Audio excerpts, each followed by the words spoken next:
Assalamualaikum warahmatullahi wabarakatuh. Om Swastiastu, Namo Buddhaya, salam kebajikan. Selamat malam semuanya.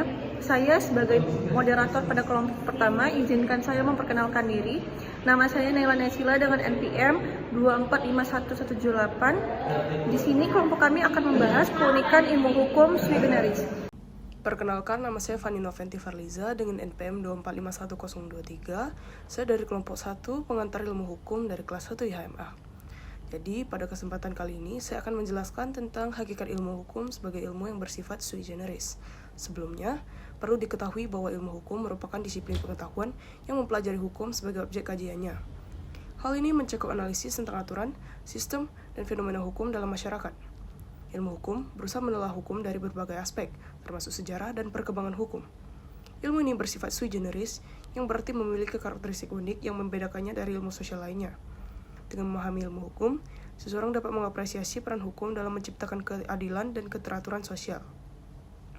Hakikat ilmu hukum dapat dipahami melalui 3 aspek utama: nilai-nilai hukum, kaidah-kaidah hukum, dan perilaku hukum. Nilai-nilai ini mencakup keadilan dan kepastian hukum, yang merupakan kajian filsafat hukum. Kaidah-kaidah hukum, baik tertulis maupun tidak tertulis, dianalisis dalam dogmatika hukum. Sedangkan perilaku hukum berkaitan dengan sosiologi dan antropologi hukum yang mengkaji bagaimana hukum itu diterapkan dalam kegiatan atau kehidupan bermasyarakat. Ilmu hukum bersifat normatif dan memiliki karakter khas, menjadikannya unik dibandingkan disiplin ilmu lainnya. Sui generis merupakan frasa Latin yang berarti dari jenisnya sendiri atau unik. Istilah ini digunakan untuk menggambarkan entitas yang tidak dapat dikategorikan dalam klasifikasi yang sudah ada.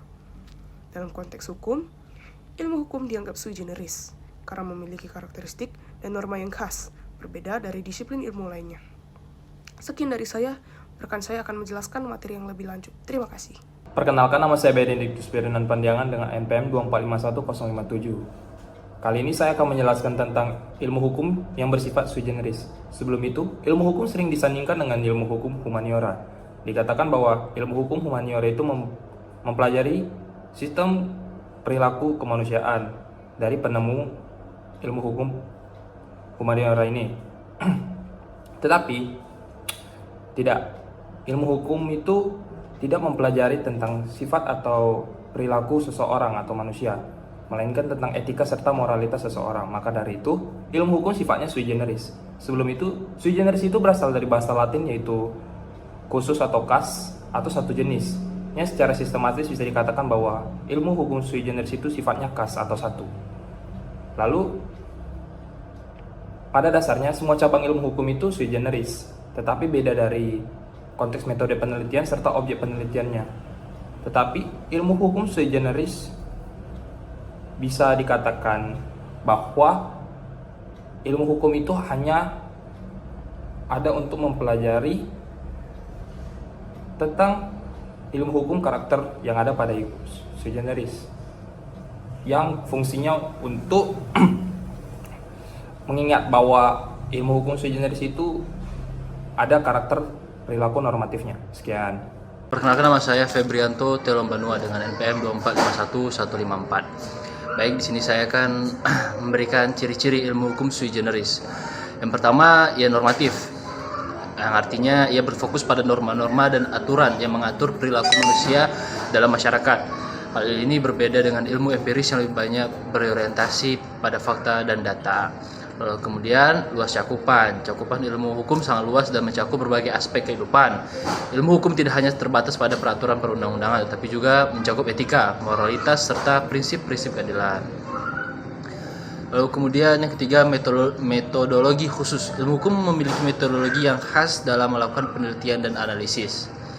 Metode yang digunakan meliputi studi dokumen hukum, analisis jurisprudensi, serta pendekatan komparatif antara sistem hukum yang berbeda. Kemudian ada praktis dan perspektif. Salah satu ciri penting dari ilmu hukum adalah sifatnya praktis. Ilmu hukum tidak hanya berfungsi untuk memahami dan menganalisis norma-norma yang ada, tetapi juga memberikan pedoman dalam penerapan hukum dalam kehidupan sehari-hari. Lalu kemudian interdisipliner.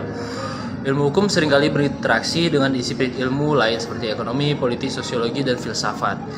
Pendekatan interdisipliner ini memperkaya pemahaman tentang masalah-masalah hukum yang kompleks dan memberikan perspektif yang lebih holistik.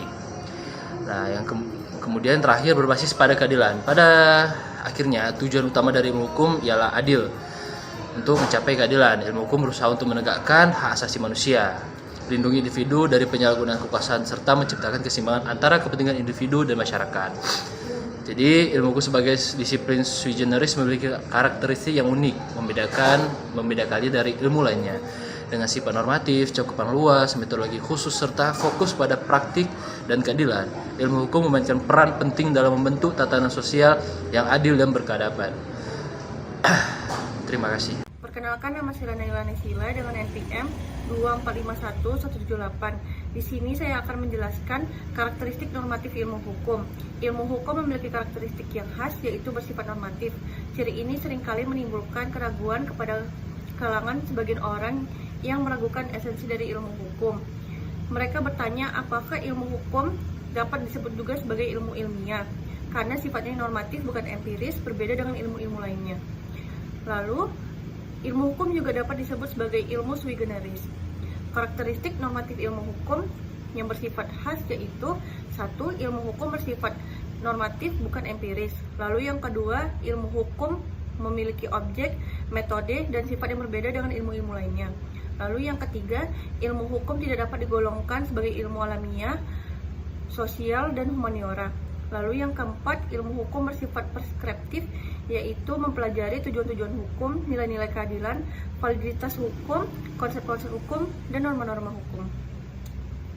Perkenalkan, nama saya Fernando dengan NPM 2451114 dari kelompok 1 mata kuliah pengantar ilmu hukum kelas 1 IMA akan menjelaskan materi keempat, yaitu terminologi ilmu hukum. Jadi, ada beberapa istilah yang digunakan untuk menyebut ilmu hukum. Istilah yang digunakan di beberapa negara pun berbeda-beda. Dalam bahasa Belanda, istilah yang digunakan adalah Rechtswetenschap atau Rechtstheorie, sedangkan di Inggris menggunakan istilah jurisprudence atau legal science. Istilah lainnya, yaitu jurisprudence, digunakan di Jerman. Di Indonesia sendiri, tidak ada istilah khusus yang dimiliki. Istilah ilmu hukum disejajarkan dengan istilah-istilah yang digunakan oleh negara lain seperti Belanda dan Inggris. Rechtswetenschap secara sempit dapat dimaknai sebagai normatif hukum atau ajaran hukum yang memiliki tugas, yaitu deskripsi hukum positif, sistemasi hukum positif, dan dalam hal tertentu juga memberikan penjelasan.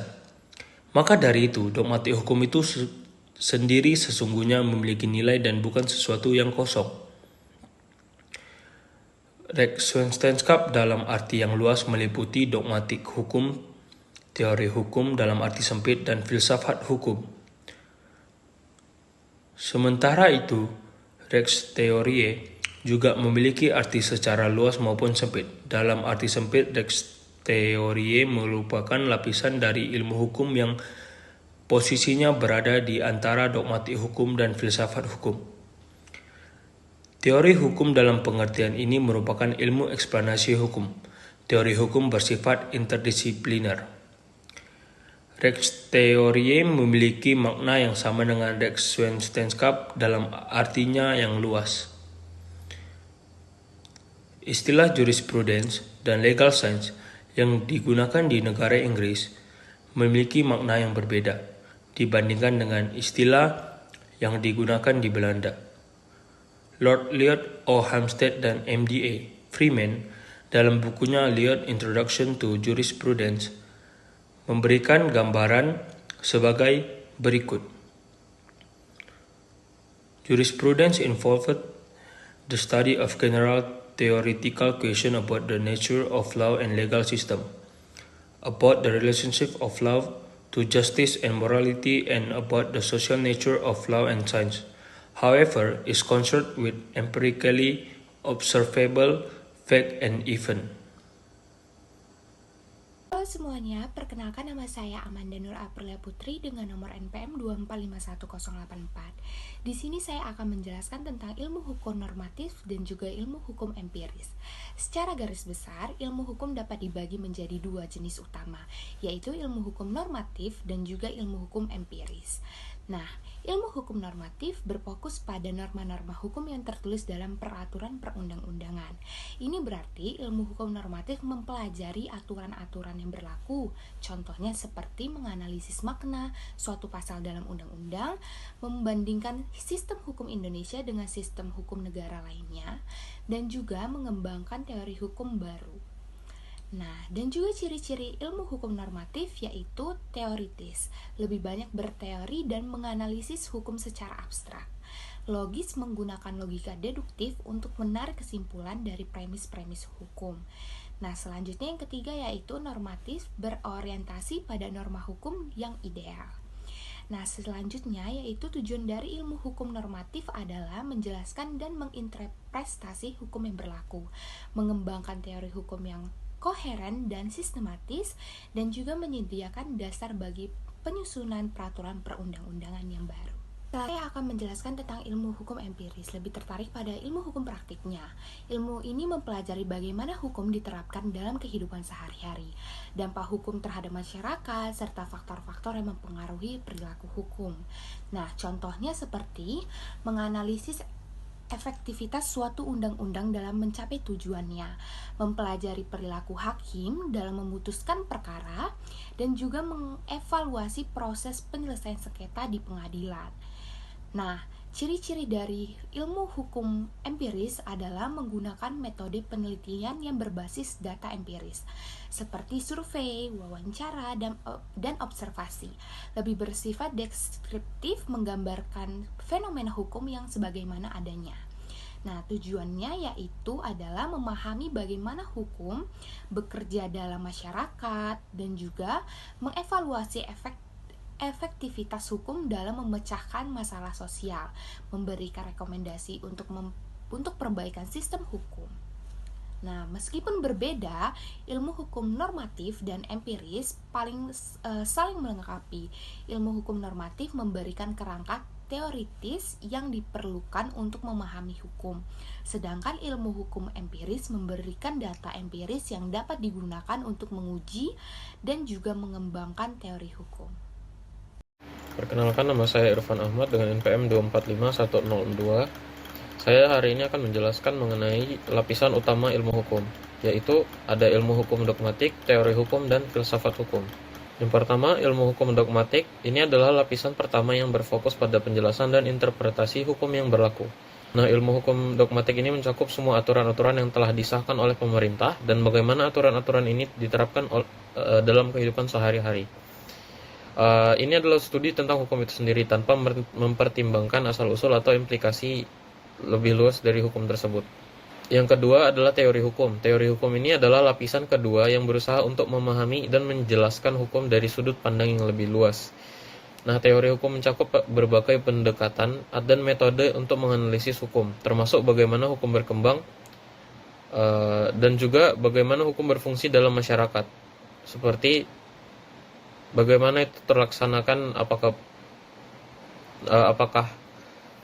apakah hukum tersebut terlalu mengekang atau justru sangat efektif, dan juga bagaimana hukum dapat ditingkatkan atau diperbaiki.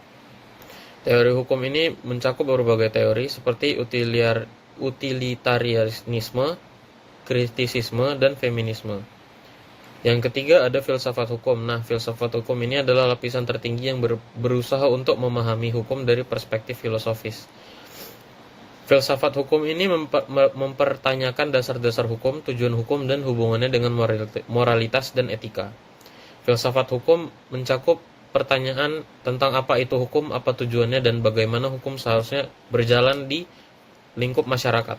Sekian dari saya, Irfan Ahmad, NPM 245102. Terima kasih.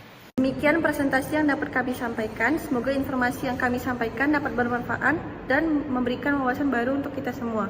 Terima kasih atas perhatian dan waktu yang diberikan. Jika ada pertanyaan atau hal yang ingin didiskusikan, boleh didiskusikan.